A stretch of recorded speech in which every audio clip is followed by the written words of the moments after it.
Voice of America के Washington studios में आप सबको खुशामदीद। आप देख रहे हैं प्रोग्राम व्यू 360 और मैं हूं असदुल्ला खालिद।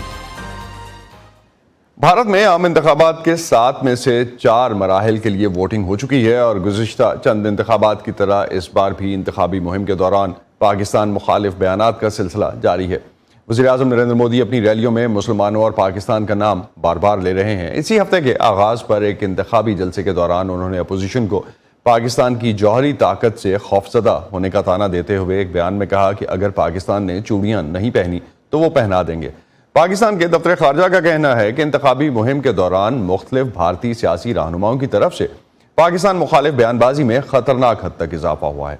इसके अलावा चंद रोज पहले भारत की तरफ से पाकिस्तान के अंदर अपने मुखालिफिन को कत्ल करवाने की रिपोर्ट्स के बारे में भी तज्ज़ियाकार समझते हैं कि इन खबरों से भारत की हुक्मरान जनता पार्टी बीजेपी को इलेक्शंस में फ़ायदा मिलेगा। लेकिन आज के प्रोग्राम में हम जो बात करेंगे उसमें ये जानने की कोशिश करेंगे कि भारतीय रहनुमाओं के ये बयानात क्या सिर्फ इंतखाबी मुहिम तक महदूद हैं या ये भारत की पाकिस्तान से मुतालिक पॉलिसी भी है। वीआई उर्दू अब व्हाट्सएप पर भी मौजूद है। स्क्रीन पर दिए गए QR कोड को आप स्कैन करके हमारे व्हाट्सएप चैनल पर ताज़ा तरीन खबरें, तबसरे, तज्ज़िये और वीडियोज़ के लिए हमें फॉलो कर सकते हैं। भारत में जारी इंतखाबात में क्या पाकिस्तान मुखालिफ बयानिया वोट बैंक बढ़ाने में मदद कर रहा है, इस पर बात करते हैं। इस वक्त हमें नई दिल्ली से ज्वाइन किया है भारतीय सहाफ़ी सौरभ शुक्ला ने। सौरभ, बहुत शुक्रिया हमें वक्त देने का। इंतखाबात में पाकिस्तान मुखालिफ बयानात पहले कितने आम थे? क्या ये माजी के इंतखाबात की तरह है या पहले से ज्यादा हो रहे हैं? देखिए, जैसे जैसे इलेक्शंस इंडिया में खत्म होने की तरफ बढ़ रहे हैं, 4 फेजेस में इलेक्शंस हो चुके हैं, अभी 3 फेज और बचे हैं।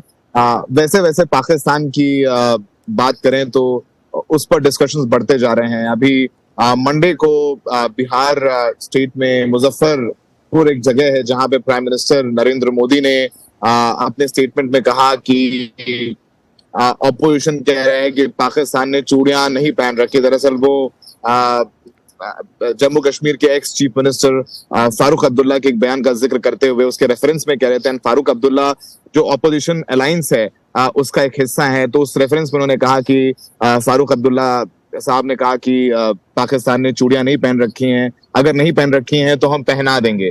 और फिर उन्होंने मणिशंकर अय्यर जो एक्स मिनिस्टर हैं पिछली सरकार में, पिछली हुकूमत में एक्स मिनिस्टर थे 2014 से पहले जब कांग्रेस की हुकूमत थी, तो उसमें भी एक बयान का जिक्र उन्होंने किया। मणिशंकर अय्यर ने कहा था कि हमें पाकिस्तान की इज्जत करनी चाहिए, उनके पास न्यूक्लियर वेपन्स हैं, वो यूज कर सकते हैं। उस पर उन्होंने कहा कि पाकिस्तान के पास बिजली नहीं है, पाकिस्तान के पास आटा नहीं है, तो वो हम पर हमले करने की बात कैसे सोच सकते हैं। तो पाकिस्तान की के बारे में काफी डिस्कशंस हो रहे हैं इंडिया में। इनफैक्ट प्राइम मिनिस्टर मोदी ने 15 दिन पहले 15 days back he gave a statement saying कि पाकिस्तान चाहता है कि शहजादा भारत का इंडिया का नया वजीर आजम बने। मतलब शहजादा, उनका रेफरेंस राहुल गांधी की तरफ था जो कि कांग्रेस जो अपोजिशन पार्टी है कांग्रेस के सबसे सीनियर लीडर हैं, तो उनकी तरफ इशारा करते हुए उन्होंने कहा कि पाकिस्तान चाहता है कि शहजादा इंडिया का नया प्राइम मिनिस्टर बने। तो इस तरीके की बातें हो रही। इनफैक्ट रैलीज के अलावा इन पॉलिटिकल जी प्लीज सौरभ कंप्लीट कीजिएगा। जी, हम बस इतना कह रहे थे कि इनफैक्ट ये सिर्फ रैलीज तक लिमिटेड नहीं है। अगर आप देखेंगे बीजेपी के जो एडवर्टीजमेंट हैं, जो उनका कैंपेन है, तो उन्होंने बड़े बड़े होर्डिंग्स लगाए हैं कि India is in safe hands. Hindi में लिखा है कि भारत अब सुरक्षित हाथों में है, India is in safe hands. तो हर तरह से जो है, हर तरह से भारतीय इंतखाबात जो हैं उसमें पाकिस्तान जो है उसको एक मुद्दा बनाया गया है। तो वज़ीर-ए-आज़म मोदी का चूड़ियों वाला बयान कांग्रेस के एक लीडर के बयान के जवाब में आया, वो आपने जिस तरह से हमें बताया अभी, और उससे पहले फारूक अब्दुल्ला की तरफ से भी जिस तरह से कहा गया, मणिशंकर अय्यर और फारूक अब्दुल्ला की तरफ से। तो अपोजिशन की तरफ से भी पाकिस्तान को वोट्स लेने के लिए इस्तेमाल किया जा रहा है या सिर्फ ये बीजेपी ही है? देखिए, ऑपोजिशन ने इस बार, कांग्रेस ने एक मैनिफेस्टो बनाया है जिसमें वो एम्प्लॉयमेंट की बात कर रहे हैं, वो देश के विमेन वोटर्स को एक हर महीने कुछ पैसे देने की बात कर रहे हैं। तो बेसिकली ऑपोजिशन को लगता है कि पाकिस्तान के बारे में बात करना और वो बीजेपी के पिच पर जाके खेलना होगा। तो ऑपोजिशन अपने मैनिफेस्टो पर लिमिटेड रखना चाहता है अपना कैंपेन मैनिफेस्टो में। अभी तक ऑपोजिशन ने पाकिस्तान का इस्तेमाल नहीं किया है कि वो इंडिया में प्रचार करें। जरूर जब प्राइम मिनिस्टर ने पाकिस्तान का जिक्र किया था तो एक और सीनियर लीडर हैं कांग्रेस की, प्रियंका गांधी, उन्होंने जरूर कहा था कि इंडो चाइना वॉर में 1960s में उनकी दादी यानी इंदिरा गांधी ने, उनकी ग्रैंड मदर इंदिरा गांधी ने अपने जेवर दे दिए थे देश के लिए जब हथियार खरीदने थे हिंदुस्तान को चाइना के अगेंस्ट लड़ने के लिए।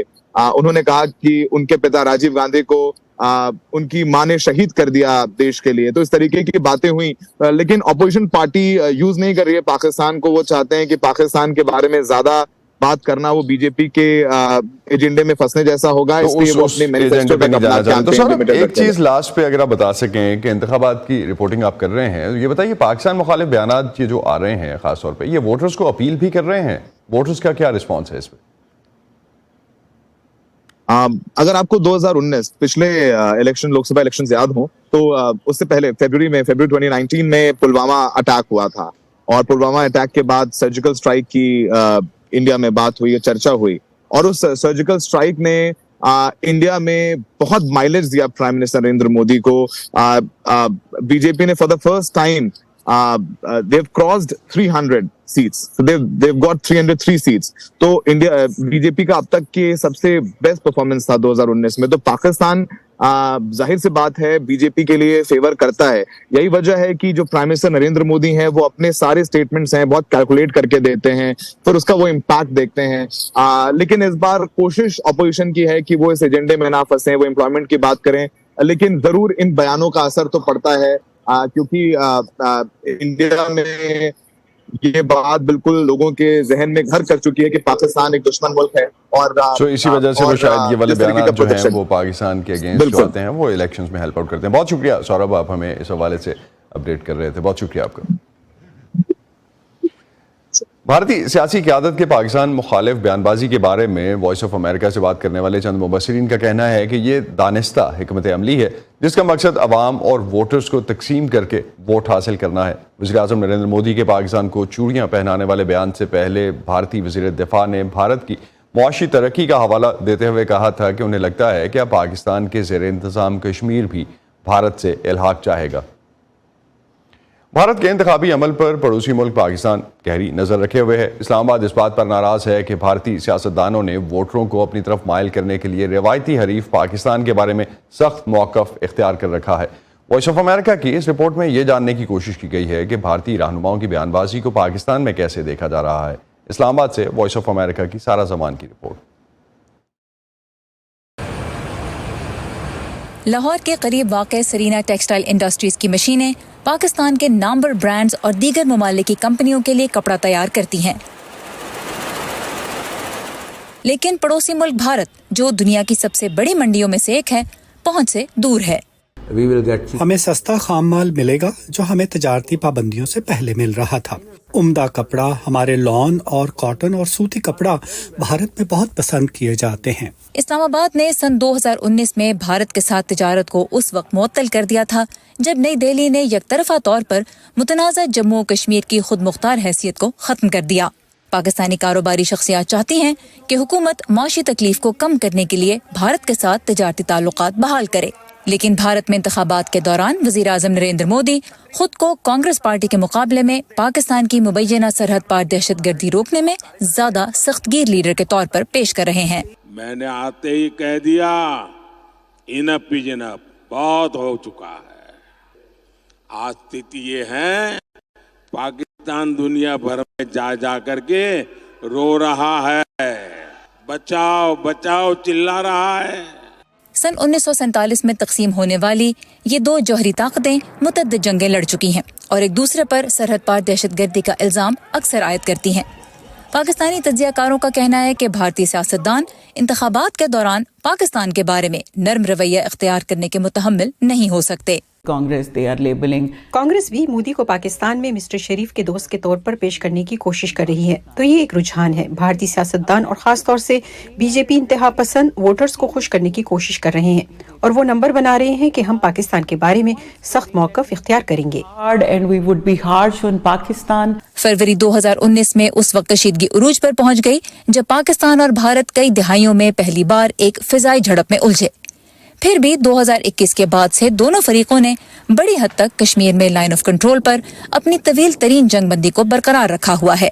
अब जबकि मोदी मुस्तकिल तीसरी बार वजीर आजम बनने का ख्वाब देख रहे हैं, पाकिस्तान में कुछ तज्जियाकारों का ख्याल है कि वो जारहाना मौक़िफ़ जाहिर करने के बावजूद अमली तौर पर अमन का रास्ता इख्तियार कर सकते हैं। तो अगर उन्हें तारीख में अपना नाम लिखवाना है तो उन्हें कुछ मिरास पीछे छोड़नी होगी। मैं देख रहा हूं कि मोदी के लिए पाकिस्तान के साथ अमन कायम करने के मामले पर नाम कमाने का एक मौका है। पाकिस्तान के दफ्तर खारिजा ने हाल ही में एक बयान में कहा कि भारतीय सियासतदानों को चाहिए कि वो पाकिस्तान को अपनी अवामी नौयत की सियासी बहस में ना घसीटें। माहिरीन का यह कहना है कि अगरचे पाकिस्तान पर तनकीद बाज़ भारतीय वोटर्स को मुतासिर कर सकती है, लेकिन जब इलेक्शंस हो जाते हैं तो उसके बाद दोनों जानिब की हुकूमतें सियासी बयानबाजी को भुला के अहम मसाइल पर अपनी तवज्जो मरकूज करती हैं। सरीना टेक्सटाइल इंडस्ट्रीज के मुनाफे में इजाफा होगा अगर कंपनी भारत के साथ तिजारत कर सके, लेकिन हिंदू कौम परस्त नरेंद्र मोदी के फिर मुंतखब होने की सूरत में हामिद जमान को किसी मुस्बत पेशरफ्त की उम्मीद नहीं। गुज़श्ता 10 बरसों में जब से वो इक़्तिदार में हैं, एक मुसलमान और पाकिस्तानी होने के नाते उनसे बहुत ज्यादा उम्मीद पैदा नहीं होती। सारा Zaman, voice of America, Islamabad. भारतीय वज़ीर-ए-आज़म नरेंद्र मोदी पर मुल्क में इलेक्शन के दौरान मुस्लिम वोटों को वोट जिहाद का नाम देकर तफरकाबाजी को हवा देने का इल्ज़ाम लगाया गया है। बीजेपी की एक हालिया इलेक्शन रैली से खिताब में उन्होंने कहा कि भारतीय वोटर्स को वोट जिहाद और राम राज्या में से किसी एक को चुनना होगा, लेकिन वो भारत में अक़लियतों के खिलाफ इम्तियाजी सलूक की तरदीद करते आए हैं। दिलचस्प बात यह है कि 80 की दिहाई में जब से बीजेपी एक सियासी कुव्वत बनकर सामने आई है, तब से भारतीय पार्लियामान में मुसलमान कानून साजों की तादाद बतदरीज कम हो रही है। दुनिया की सबसे बड़ी जमहूरियत कहलाए जाने वाले मुल्क भारत में तकरीबन 20 करोड़ मुसलमान बसते हैं, लेकिन उनकी सियासी नुमाइंदगी में कमी आ रही है। यहाँ हिंदुओं और मुसलमानों के दरमियान तनाव कोई नई बात नहीं है, लेकिन वजीर आजम नरेंद्र मोदी के दौर में इस खिंचाव में इजाफा हुआ है। उनकी हुक्मरान भारतीय जनता पार्टी हिंदू कौम परस्त नजरिए का प्रचार करती है। नरेंद्र मोदी ने पहली बार 2014 में इक़्तिदार संभाला तो सुबकदोश होने वाली पार्लियामेंट में 30 मुस्लिम कानून साज थे, जिनमें से एक का ताल्लुक बीजेपी से था। अब 543 सीटों में से 25 मुस्लिम अरकान के पास हैं और किसी का ताल्लुक बीजेपी से नहीं। हुक्मरान जमात ने 2014 और 2019 के इंतखाबात में सिर्फ 13 मुस्लिम उम्मीदवारों को मैदान में उतारा था, जिनमें से कोई भी मुंतखब नहीं हुआ था। एम अब्दुल सलाम इस साल इलेक्शन लड़ने वाले तकरीबन 430 बीजेपी उम्मीदवारों में से वाहिद मुसलमान हैं। भारतीय जनता पार्टी तमाम लोगों को मौका देती है, सिर्फ हिंदुओं को नहीं। भारतीय जनता पार्टी का यही फायदा है।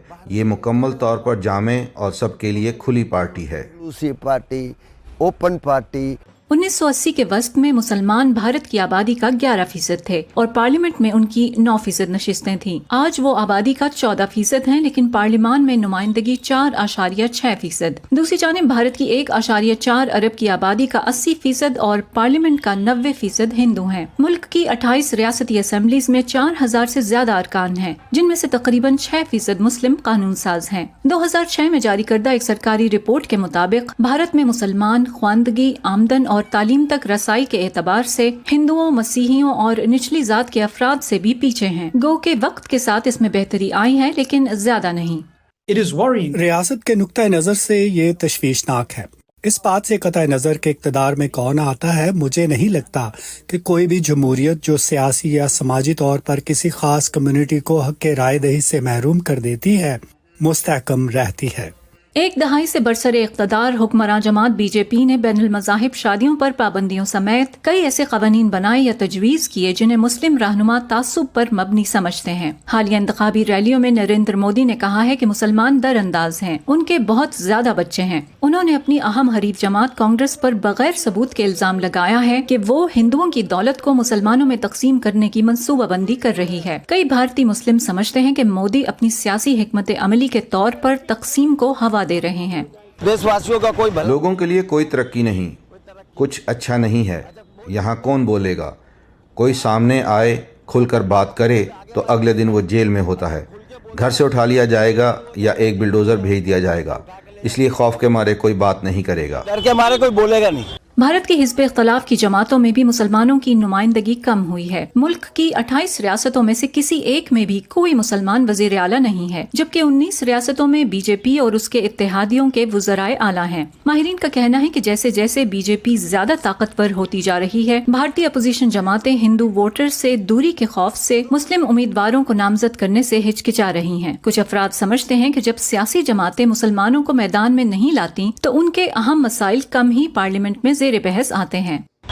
मैं महसूस करता हूँ कि अगर कोई मुसलमान पार्लियामेंट के लिए मुंतखब होता है तो कम से कम मुझे ये उम्मीद और यकीन जरूर होगा कि वो वहाँ हमारे लिए आवाज उठाएगा। माहिरीन का कहना है कि जहां हिंदुओं की अक्सरियत बीजेपी से ताल्लुक रखती है, भारतीय मुसलमानों को एक मजबूत सियासी एजेंडा बनाने में मुश्किल का सामना है, जिसकी एक वजह यह है कि उनकी बरादरी, फिरकों, जबान, रस्म रिवाज और सकाफत में बहुत तनव्वु है। Pfizer Bukhari, voice of America.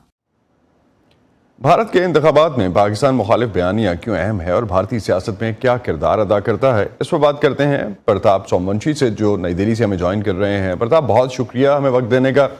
इंतखाबी मुहिम में कितना अहम है भारतीय सियासतदानों के लिए पाकिस्तान मुखालिफ बयानिया?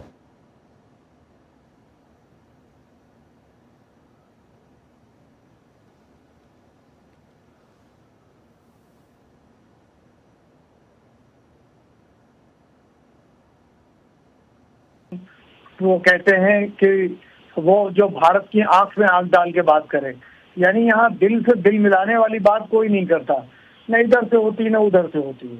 वो उधर से आंख में आंख डालने वाली बात होती है, इधर से फिर और हो जाता है कि हम आंख निकाल लेंगे, फिर उधर से आती है कि आंख निकाल लेंगे।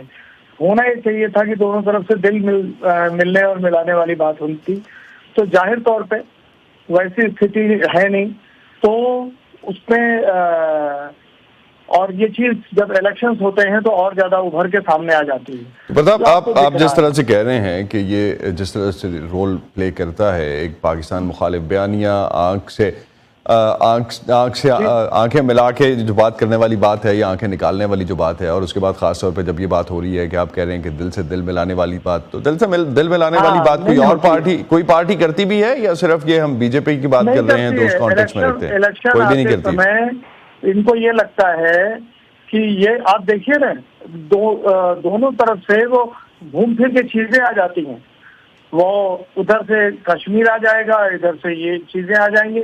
हाँ, कभी किसी के यहाँ कुछ ज्यादा होता है, कभी किसी के यहाँ कम होता है, और ये चीज रहती है। दो चीजें हैं, एक पाकिस्तान इस चुनाव में, दूसरे मुसलमान। दोनों चीजों को हम जोड़ के नहीं देख सकते। ये अलग बात है कि इस्लामिक मुल्क है पाकिस्तान की, तो इस जो यहाँ मुसलमानों के सवाल हैं वो एक अलग सवाल है, और जो पाकिस्तान का सवाल है भारत से, वो एक अलग है। ये वो पेंट करते हैं कि भारत के मुसलमानों का एक बड़ा हिस्सा पाकिस्तान प्रो रहता है, लेकिन भारतीय मुसलमानों के यहाँ ऐसी स्थिति नहीं है, और भारत के मुसलमानों के अपने सवाल हैं। तो ये जो अपने सवाल जिनकी प्रताप आप बात कर रहे हैं, भारत के अंदर अवाम के कई अहम इश्यूज होंगे, तो क्या सियासतदान या उम्मीदवार लोगों की तवज्जो असल इश्यूज से हटाने के लिए पाकिस्तान मुखालिफ बयानिया इस्तेमाल करते हैं इलेक्शंस में? मुझे लगता है एक बड़े लेवल पे ये एक रोल होता है, क्योंकि मसाइल ये तो नहीं है, सवाल तो जो है वो हम सबको पता है कि सवाल गरीबी है, सवाल एजुकेशन है, सवाल हेल्थ इश्यूज हैं, सवाल एम्प्लॉयमेंट है। तो सवाल तो यही है, सवाल में तो कहीं कोई अंतर नहीं है, लेकिन जो उसके सॉल्यूशंस हैं, वो सॉल्यूशन देने की बजाय, सॉल्यूशन पे बात करने की बजाय ये सवाल ही बदल दिए जाते हैं। तो वो सवाल बदलने की वजह से जो है इलेक्शन है, आप उसके जवाब दीजिए।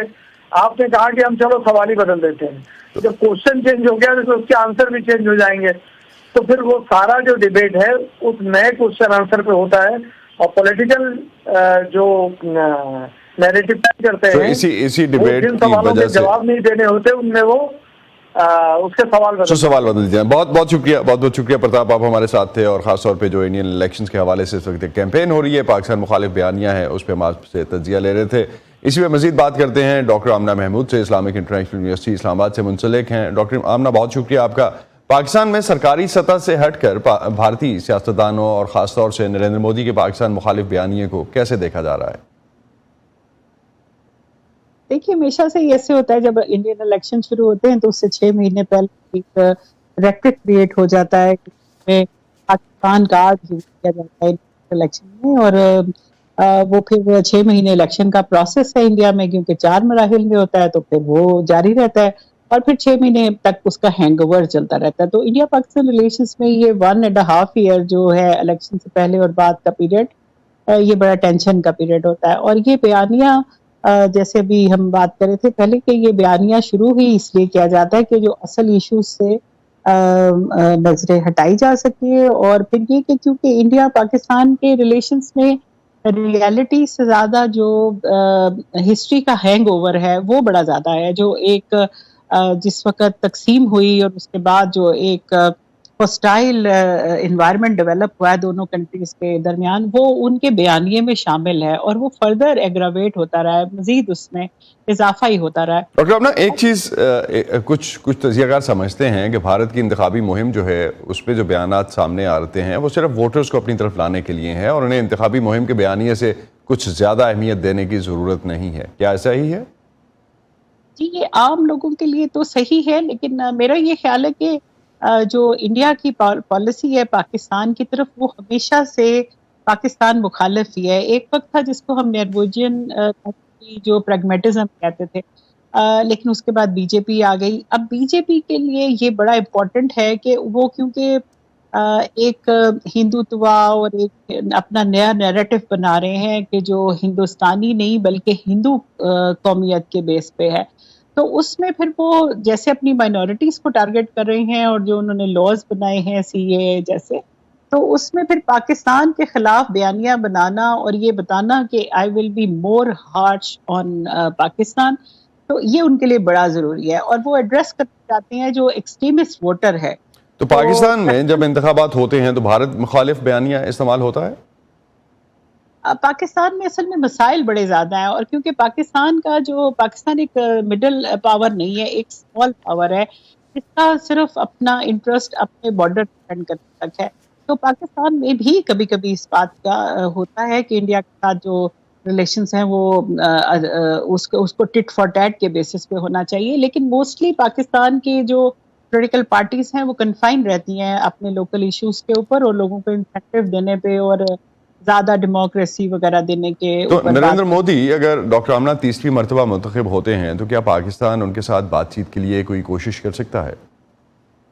देखिए, पाकिस्तान के साथ हमेशा बातचीत भी होती है। जैसे पिछली दफा जब पहली दफा मोदी साहब मुंतखब हुए थे तो प्राइम मिनिस्टर को अपनी इनॉग्रेल ओथ टेकिंग सेरेमनी में इनवाइट कर लिया था, और इसी तरह से फिर पाकिस्तान का विजिट भी एक बार उन्होंने किया।